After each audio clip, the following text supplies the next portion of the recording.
బిడ్డలారా, మత్తయి సువార్త 13వ అధ్యాయము 13th చాప్టర్ 20వ వచనం ఏం చూసాము?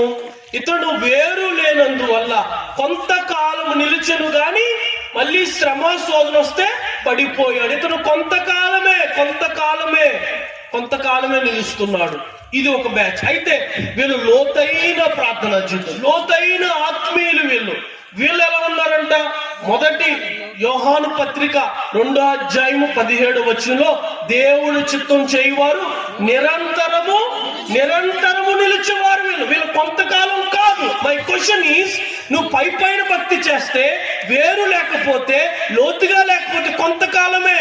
ఈ మీటింగ్స్ అయిన తర్వాత 2-3 రోజులు బాగుంటారు, మళ్ళీ పడిపోతున్నారు. కొంతకాలం బాగుంటావు, కొంతకాలం బాగోవు నీ ఆత్మీయ జీవితం. కానీ లోతుగా ఉన్నవారు, వేరు ఉన్నవారు, deep in the Christ, deep in the word, లోతుగా వాక్యంలో వెళ్ళిన వారు నిరంతరము నిలిచి ఉంటారు. హల్లెలూయా, హల్లెలూయా. నువ్వు నిరంతరము నిలిచి ఉండాలంటే లోతైన